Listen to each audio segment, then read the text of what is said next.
Students, इस video में हम देखेंगे केमिकल बॉन्डिंग चैप्टर के बारे में कुछ डिस्कस करेंगे। और हम देखेंगे एक जब दो atoms of different elements combine करता है तो किस किस तरीके से वो आपस में कंबाइन करके एक मॉलिक्यूल फॉर्म करता है।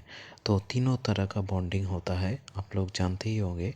एक है आयनिक बॉन्डिंग, और दूसरा है कोवेलेंट बॉन्डिंग, एंड तीसरा है कोऑर्डिनेट बॉन्डिंग। इस वीडियो में हम सिर्फ आयनिक बॉन्डिंग के बारे में ही कहेंगे और कैसे वो बॉन्ड फॉर्म कर रहा है उसका बेसिक कंसेप्ट भी हम आपको देने की कोशिश करेंगे। तो इसके लिए हमें जो करना होगा, ओल्ड पीरियडिक टेबल को फर्स्ट लिखना होगा from atomic number 1 to atomic number 20। आपको तो मालूम ही होगा, hydrogen helium lithium beryllium, boron carbon nitrogen oxygen, fluorine neon sodium magnesium, aluminium silicon phosphorus sulphur, chlorine argon potassium calcium.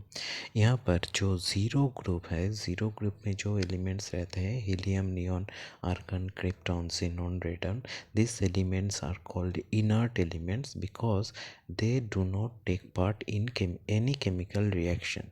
Why they do so? Because आप अगर देखोगे तो उसका अगर इलेक्ट्रॉनिक कन्फिगरेशन उन जो एलिमेंट्स है उसका एटम्स का अगर आप इलेक्ट्रॉनिक कन्फिगरेशन करोगे तो देखोगे कि उसके आउटर मोस्ट शेल में जितना इलेक्ट्रॉन का ज़रूरत है उतना इलेक्ट्रॉन भर चुका है, अर्थात उसका कंप्लीट शेल है, उसका ऑक्टेट कंप्लीट है, इसलिए वो इलेक्ट्रॉन देता भी नहीं और लेता भी नहीं। Now any chemical reaction occurs due to transfer of electrons, that is electrons are responsible for a chemical bonding, any kind of bonding।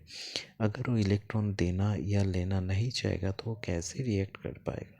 बाकी जो सब एलिमेंट्स है वो एक और दो और मोर देन दैट इलेक्ट्रॉन उसका नियरेस्ट जो इनर्ट एलिमेंट है उससे कम है और ज़्यादा है।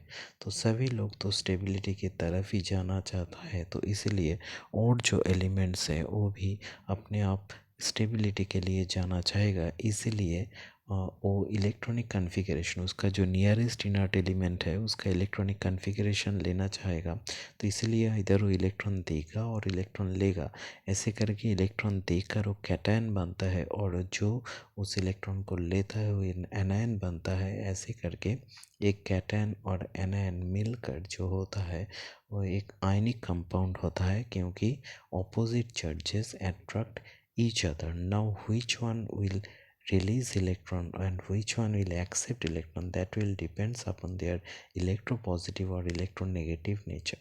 बाएं तरफ पीरियडिक टेबल का आपका बाएं तरफ जितना भी एलिमेंट्स है वो सब उसके नियरेस्ट इनर्ट एलिमेंट से वन और मोर इलेक्ट्रॉन उसका ज़्यादा है, तो वो लोग तो चाहेगा कि इलेक्ट्रॉन को छोड़ दिया जाए। तो वो तो इलेक्ट्रोपॉजिटिव होता है, वो तो कैटायन फॉर्म करता है, तो उस एलिमेंट्स को हम मेटल कहते हैं।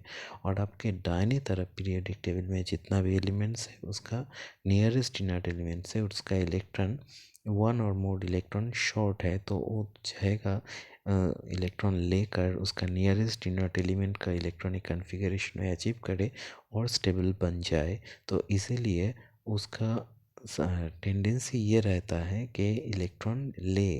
तो इलेक्ट्रॉन अगर लेता है तो उसको इलेक्ट्रॉन नेगेटिव कहते हैं, ऐसे करके वो एनायन बनाता है। तो ऐसे करके इसीलिए उसको नॉन मेटल कहा जाता है। तो एक मेटल के साथ अगर आप एक नॉन मेटल को मिलाओगे तो हर वक्त आयनिक कंपाउंड ही होगा। और अगर दो नॉन मेटल अपने आप रिएक्ट करता है तो उसमें कोवेलेंट कंपाउंड होता है, जो दूसरे वीडियो में हम देखेंगे। आज तो आयनिक कंपाउंड ही हम देखेंगे ये कैसे होता है। तो अगर सोडियम के साथ क्लोरीन मिलाते हो तो NaCl फॉर्म होता है। यहाँ पर सोडियम जो है वो उसका नियरेस्ट इनर्ट एलिमेंट नियॉन के बाद है, नियॉन से उसका एक इलेक्ट्रॉन ज़्यादा है, तो सोडियम एक इलेक्ट्रॉन को छोड़ना चाहेगा, क्योंकि उसे तो नियॉन का इलेक्ट्रॉनिक कन्फिगरेशन अचीव करना है। तो एक इलेक्ट्रॉन छोड़ के वो Na+ बन जाता है और उधर से क्लोरीन जो है, क्लोरीन के नियरेस्ट इनर्ट एलिमेंट है आर्गन, तो आर्गन से क्लोरीन का एक इलेक्ट्रॉन कम है, तो क्लोरीन उस इलेक्ट्रॉन को जो सोडियम छोड़ रहा है उस इलेक्ट्रॉन को क्लोरीन ले रहा है। क्लोरीन लेकर उसका भी इलेक्ट्रॉन नंबर ऑफ इलेक्ट्रॉन से 18 हो जाता है, तो नियरेस्ट इनर्ट एलिमेंट आर्गन का कन्फिगरेशन अचीव करता है और स्टेबल बन जाता है, पर Cl माइनस हो जाता है। Now Na plus and Cl minus as opposite charges, हमें मालूम ही है opposite charges attract each other, इसलिए Na प्लस और Cl माइनस एक दूसरे को अट्रैक्ट करता है और सोडियम क्लोराइड मॉलिक्यूल बन जाता है। तो ऐसे करके मैग्नीशियम क्लोराइड भी होता है, एल्युमिनियम क्लोराइड भी होता है। तो मैग्नीशियम उसका तो एटॉमिक नंबर 12 होता है, तो नियॉन से उसका 2 इलेक्ट्रॉन ज़्यादा है, तो मैग्नीशियम चाहेगा दो इलेक्ट्रॉन को छोड़ने के लिए, तो मैग्नीशियम 2 इलेक्ट्रॉन छोड़ के Mg+2 हो जाएगा।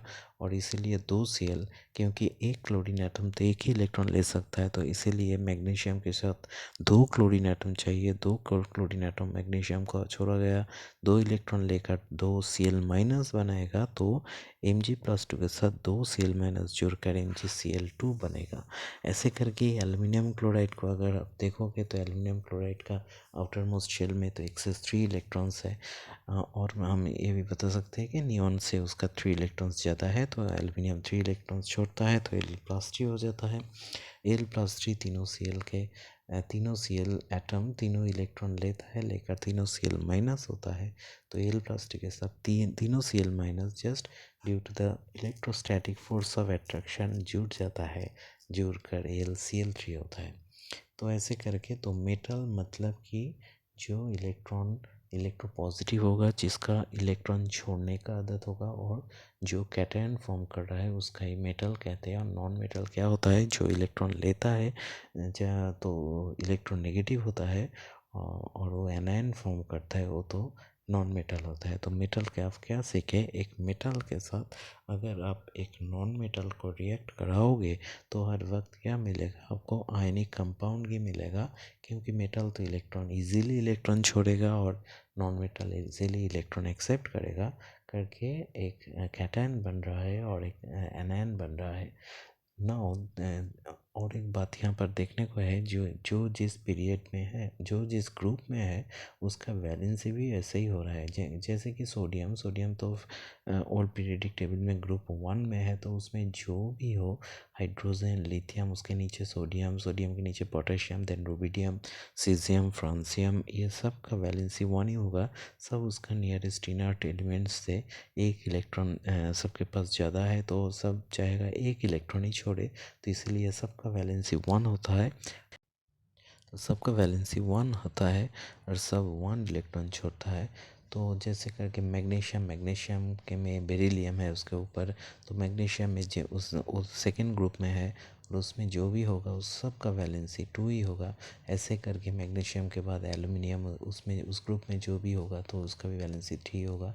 तो जो जिस ग्रुप में रहता है उसका वैलेंसी भी वही होता है। तो अगर हम कोई भी रैंडमली कोई भी मॉलिक्यूलर हमें आपको दे, तो आप बोल सकोगे कि उसका मॉलिक्यूलर फार्मूला क्या हो सकता है। जैसे कि कैल्शियम फ्लोराइड, कैल्शियम तो ग्रुप 2 में है, तो उसका वैलेंसी